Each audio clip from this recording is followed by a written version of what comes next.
I want to say to you, my man, as your reverend, I want you to keep on keeping on. Victory is in sight. It may be so high you can't get over it. It's so wide you can't go around it.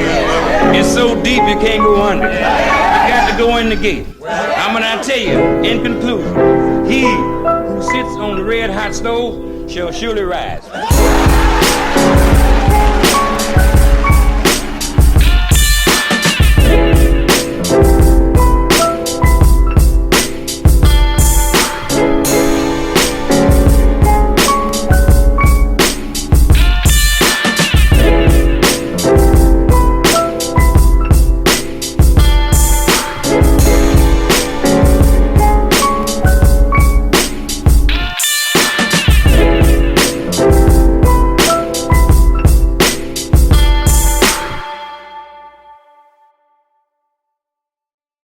Thank you for taking the time to listen, to enjoy this podcast.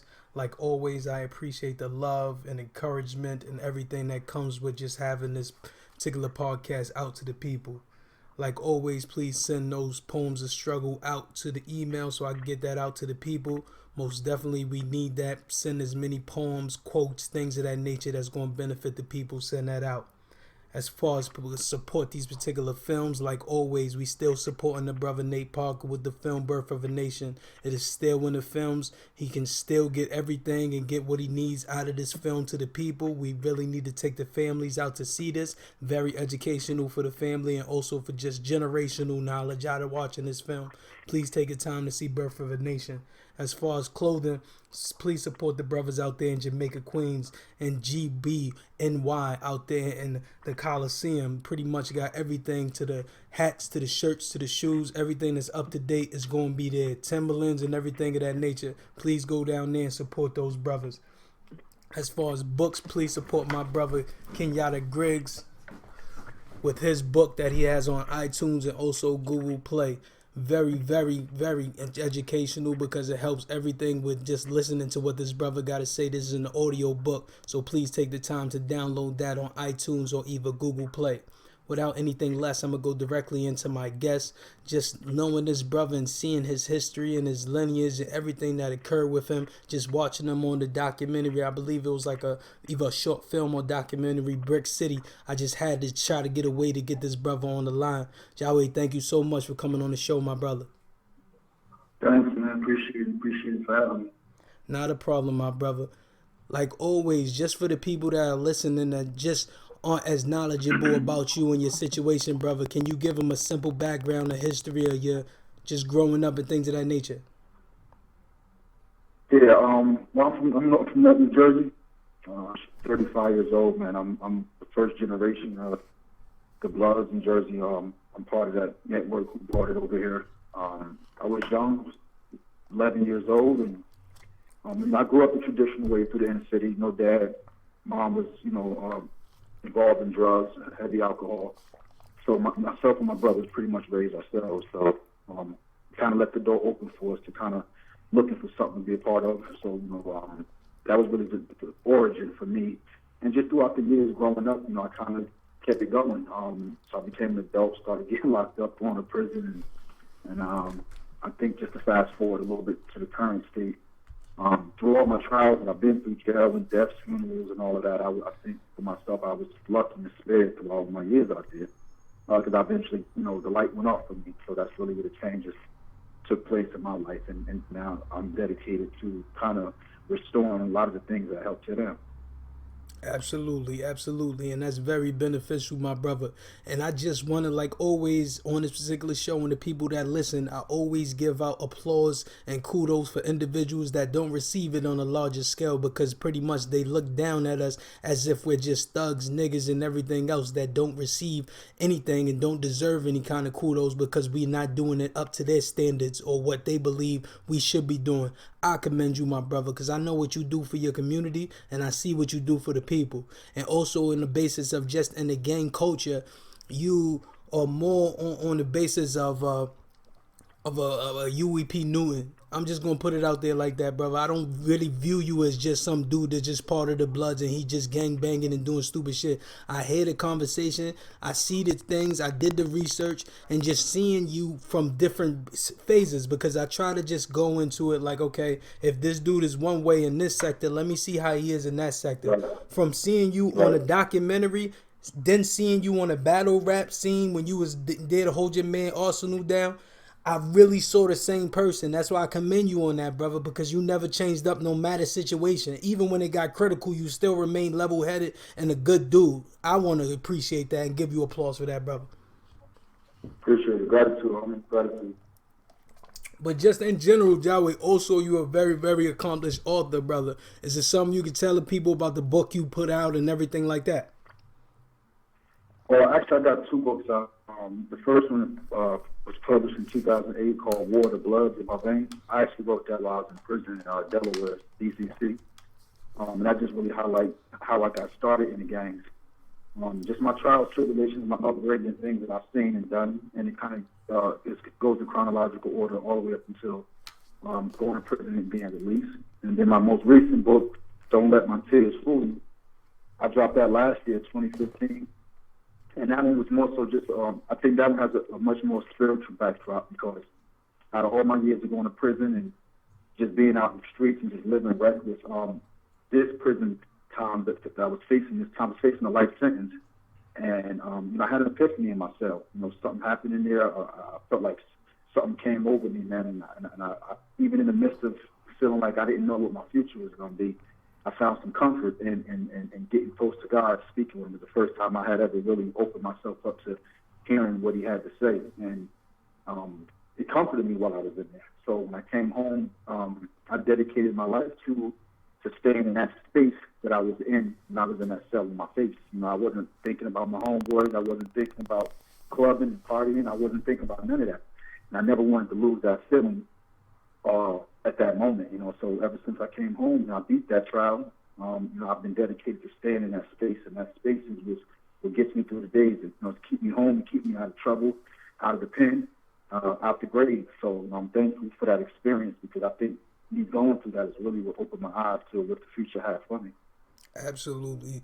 Brother, that whole breakdown it just opened my eyes to what a lot of the young boys need to hear and need to listen. That's why I really push this show so much for the young boys to listen, because these are older men that experience those things. And I tell the young boys that the only thing that changes is the characters. It's the same story, no matter the generation, no matter the situation. It's the same situations as far as like violence, no home, no parents, want to get fresh, want to get money, all these other things that add up to us having these situations and problems, bro. But you, just in general, to know that you had that epiphany, a lot of these brothers don't have that. Or if they do feel it, they don't want to express that, because it demonize them and make them seem as though they're weak. That's the problem with us, my brother. We don't know that upliftment and evolving is a sign of strength and not a weakness. If I could add to that, it's taken me into my 30s. I'm 35. It took me until I was 33 when this all took place to realize what you said was true. Showing emotion, being vulnerable, shedding tears, all those things are things I associated with weakness, just like you said. So I definitely understand that. It's just a shame it took me to 33 to realize that was one of the biggest lies I've ever been told. Absolutely. We're human, and the human nature, we feel, we're vulnerable, we get sad, we cry, we go through all these things, and from a young age, we're taught not to display those emotions. We're taught to suffocate them and push them to the back burner. And I think a lot of times that's why we don't know how to manage our goddamn emotions out there. That's why black athletes is always end up in jail, because when a situation presents itself, it is a natural order of way you handle business or handle a conflict or conflict resolution. We don't even have those, like they say, it's levels to this. It's levels to this, and we don't understand the levels to this in the street, because we're on 10 at all times. We don't know how to problem solve. We don't know how to conflict resolve. We don't know how to do any of that. Our emotions get the best of us, and the first thing we know how to do is grab a strap or get active on somebody. And that's one of the biggest, I think, injustices that we have in the streets at this time. It only preps you for early casket or a long-ass prison day. That's all the streets prepping for. You're right. You're right. That's why they doing what they doing right now, Jiwe. You see it yourself. They building way more prisons than they are schools, brother. So they waiting for their investment to be given back. That's the paces of finance. When you put your bread there, I expect my bread to stack up with compound interest. So if they building those freaking beds in these prisons and they got 1,000 beds in there, they gonna damn sure make sure they can get another crack wave coming down the line so they can fill them joints up. Absolutely. Absolutely. But just as far as like with the culture and you just seeing it in general, brother, you've seen it from your years of coming up just through the streets and the gang culture and everything. What do you feel about the current time period with the youth? Are you feeling like these young brothers are actually going to have some kind of change in their mindsets? Or is it just like we the same as when we was young, brother? We was just on 100. I guess the answer to that can go either or, because, like I said, I didn't get it until I was 33, but I got a couple of partners that I know that's 25 right now, 27 right now, and they're at a space where I'm at right now. So I guess it just all depends on how far or how deep you're involved, which will require more time to get out. But on another note, I think it's possible, bro. I think in today's, I think it's a little more difficult, if you want me to be honest with you, getting it nowadays, because without being disrespectful, this generation is just like watered down. This is like a microwavable generation. Everything is so easily accessible. The internet controls and rules everything. And it seems like the generation of young people now is just like there's no hard work involved in anything nowadays. So I think it's more difficult to get them on board because they're so distracted with all the garbage going on around here. I mean, even with the music. I mean, you know, if you compare back then, you know, the 90s to now, even in the music, you know what I'm saying? The music back then still could get you through some shit. Exactly. This music nowadays, that shit is the devil, bro. I look at the music nowadays and I equate that with just devil shit, because there's nothing that's going to help nobody do shit.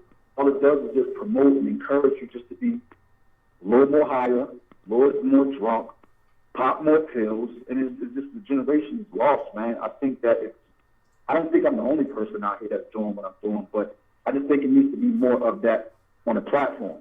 Exactly. You got to have some type of balance, bro. I mean, just like you got evil, you're going to have good, you have good, you're going to have evil, you're going to have wealthy, you're going to have underprivileged. So I just think, and what I do, there just needs to be more people out there who got the experience and wisdom and been through some things, that got some respect out there, that's willing to come back and step up and kind of try to unlearn these youngsters the crap they learned and teach them what they've learned. That's really the tools for me. Absolutely. Yo, Jiwe, that just opened my mind so much what you just said, brother. And I do truly appreciate that, because what you just said in the middle is that you're saying you need those platforms. So that's why I'm like, yo, I got to continue to work, because pretty much at the end of the day, nobody's going to give them that real conversation. The problem with the young boys is they ain't trying to hear from no niggas that didn't experience it. So if you didn't experience it, you can't come with them saying I got all these degrees and things of that nature, because they don't look at that as respect. And that's the problem, is that, yeah, in this culture that we trying to progress in and trying to do something financially, in a white culture, yeah, the degrees matter, but in the hood, none of that shit matter. The only shit that matters is the work that you put in, or the work you put in previously. And a dude like you, for you to be saying that, a dude that's on the forefront, the dude that was in them battles and was in them wars and everything of that nature, to then say what's occurring now is fucked up, is an eye-opener, brother. Let me say something about that. It's definitely an eye-opener, but you want to know something that I find myself up against? I think that the odds are against me. When I say against me, meaning my message, because, like you just said, the youngsters really not going to gravitate to the Harvard scholars and the business suits and the suit and tie guys coming and talking, but a guy like myself. However, the things that I be talking about, bro, you know what I'm saying? Because I sit down with a little YG, a little homie, and I give him real, bro. I don't sugarcoat the shit. I'm not trying to make friends. I'm not trying to be your big homie. I'm trying to spare your goddamn life. And what I realize is that they, like a lot of sometimes what I be telling them, it be so foreign to them, bro. It be foreign to them because they've never heard Their big homie talk like, listen, bro, I get so many messages, inboxes, tweets, DMs from niggas from all over this country, bro, talking about they wish they had a big homie like me. So that lets me know what they're dealing with because I know what type of big homies they used to. You know what I'm saying? Everything that I'm saying, there's a equivalent, equal message that opposes what I'm saying. So every time I'm telling them, you need to be home with your baby, you got another nigga over here that's his big homie telling nigga, I need you on the truck. I need you out here on the turf. I need you to, like, the message, there's an opposite message for everything that I say, and that's what they used to hearing, bro. So when I come at them like this, it's almost like, well, damn, like, is this realistic? Like, can I really do this? Wow. And that part I find I find it crazy. Like, that's crazy. They can't even think out of the box that they're in. And that's what makes my job even more difficult. But that's what makes me up for the challenge, man, because it's doable. I'm not even, like I said, this show is basically, I always say this show is keep it 100, man. We just basically keep it 100. And I'm vibing with my brother right now, and we having a good conversation. But the shit truly brings tears to my eyes to know that what this brother is saying, that they would destroy a man's mind. You listeners, y'all really gotta listen to this. These young men's minds are destroyed to where they don't even believe staying home with their children is beneficial. Listen, that's craziness. That's lunacy. That's why we have the situations we have, and we allowing this bullshit to come down the pike. I said I respect the young boys. I don't got a problem because I want y'all to progress. But at the end of the day, if you ain't putting nothing, no seeds back in the ground for nothing to grow, what's gonna happen years from now? That's what we saying. The niggas that we seen and the niggas we grew up around and the people we listen to is still around making jewels. They still around making beneficial things. But the niggas y'all seeing is just destroying. And that's why I say, like, a nigga like you, bro, I have so much respect for you, brother, just in the basis of what you're doing and just having you just know, like, okay, I can stand on the gang front, but also tell you what you need to do and progress as a man. And that's not happening, brother. But Jiwe, on another point, my brother, like, as far as what you're doing, is there any books, anything like that, any films, anything coming down the pipe? Oh yeah, man. I just actually finished shooting my second film. I shot a film back in 2013 called Death Coach, straight out of Newark. And then I just finished my new movie just past September, 2 months ago. Well, last month actually, called Upshot. And I got the new Pop movie coming out. All Eyes on Me, man. That's my G homie. We got the new Pop movie coming out the beginning of 2017. Wow, good luck with that, brother. I like the trailer that came out as well. Are you gonna have like a good part in that film as well, brother? Yeah, man. I play. Benny Boone is my homeboy. You know, I used to do security for Benny Boone when he used to come to the East Coast to shoot music videos. I used to be, I would go out there and make sure he was good. So when they got the green light for the for the film, Noble and them, the music part of the Outlaws, we like the street guys from the Outlaws. They handled them. There was a music guy. He hit me up and told me, come on out and give me a role, man. So I play an inmate when Pop went to Clinton. Wow. So I kind of give him a hard time when he come in there, man. I'm harassing him on the phone and messing with him at intake and, the whole nine. So I kind of just stay on his bumper the whole time. And just Jiwe, I just want you to just give some of the young boys that's coming up, brother, just some of the young men that so they can hear this. What did you experience as far as when you were doing your filming and just seeing people around you that was like doing something that they love doing, but also getting money at it, and it was legal? Like, how'd you feel when you were making the film, brother? Well, that's always one of the encouraging things that I talk to the youngsters about. That's probably one of the greatest feelings in the world is when you're doing what you love and you're getting paid for it. Because, that whole staying on a block out there and selling dope, that shit is for the birds, man. Niggas is losing. You get so many football numbers for a little bit of money you trying to bring in every night. You know what I'm saying? Mm-hmm. It's not worth it. I feel like, especially in the inner city, man. I tell the little homies this, man.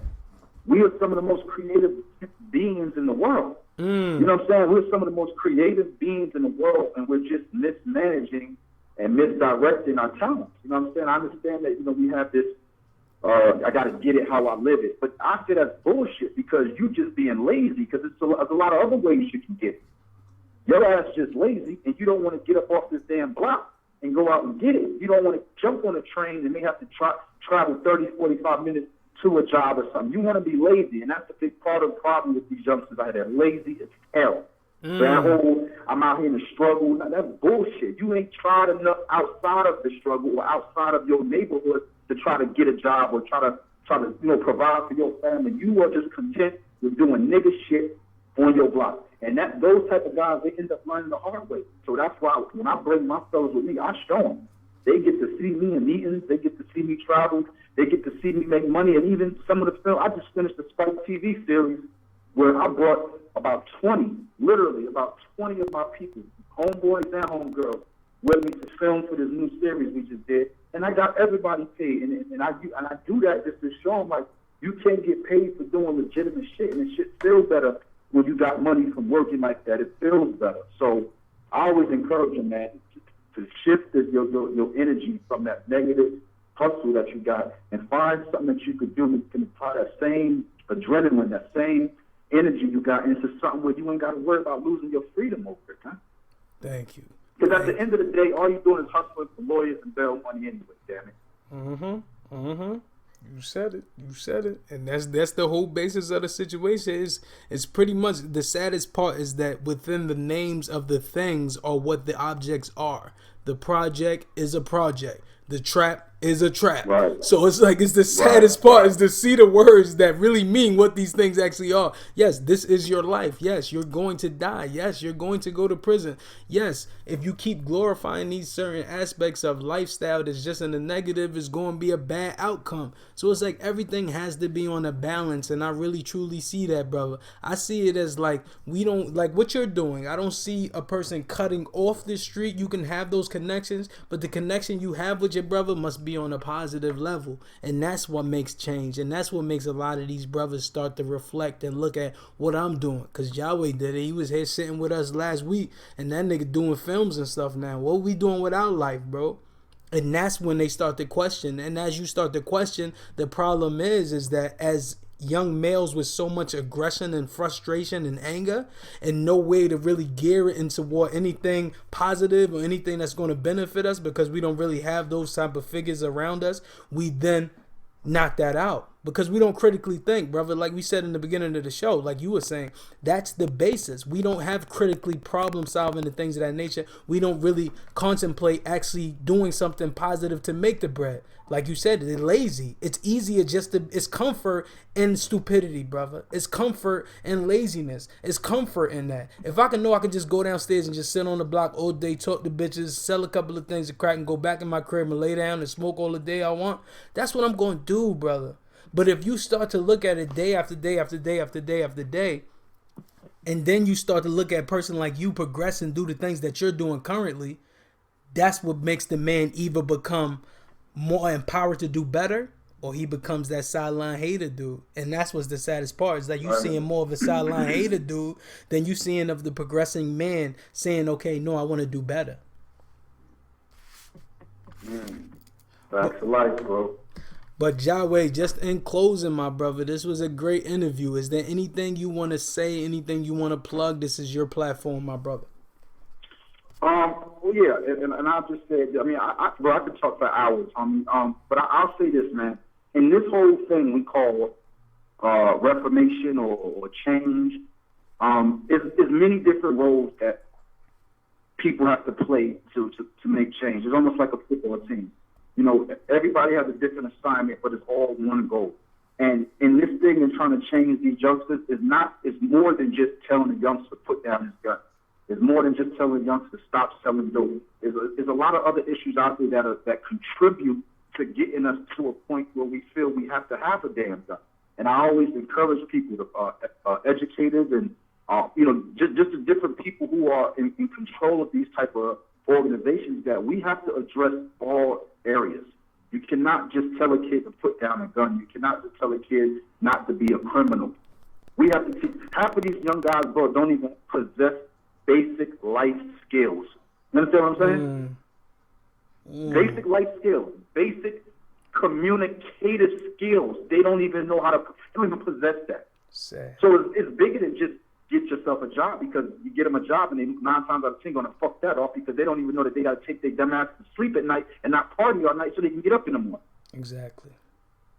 We don't possess these life skills. We don't even know how to communicate with people. We don't even know how to get into an altercation and verbally talk ourselves out of it. We don't possess these things, bro. We don't possess these things. You know how many times I've been to court, and I'm sitting in court, and I see these young guys come in from the streets, and they come in, jewelry, chains around their neck, gold grills in their neck, hair all fucked up, pants all off their ass, and they don't understand who you have been prejudged before you even open your fucking mouth. You have disturbed this fucking white man or black man in this world prior to ever opening your mouth. You ain't even gave yourself a fucking fighting chance. You really don't even want to hear shit you gotta say. There's just another nigga to it. Facts. We self-sabotage ourselves, bro. So we have to clean up this shit as a whole. It's bigger than just putting down guns, man. It's education, it's finances, economics, it's housing, healthcare. It's all education, reading. Half these niggas can't even fucking read.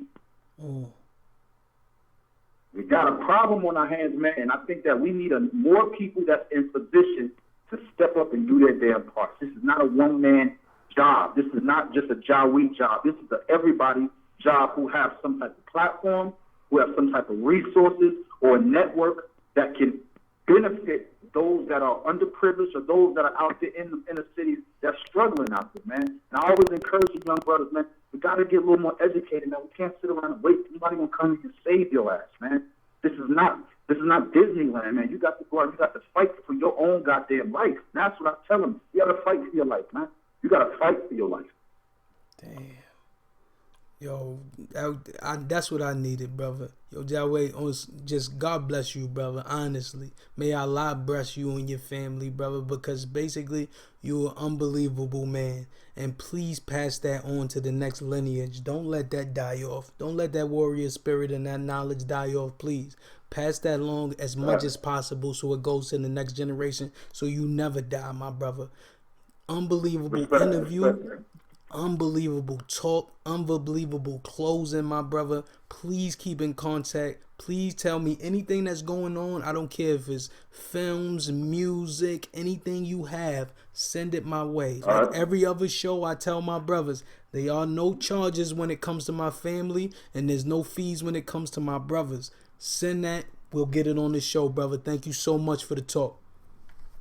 Hey, thanks a lot, man. I appreciate everybody who listening, man. I hope I left y'all with a word or something that would improve in your efforts and your mission to help things change out here, man. Jiwe, man, Jersey boy, man. All right, my brother. You have a good night. One love.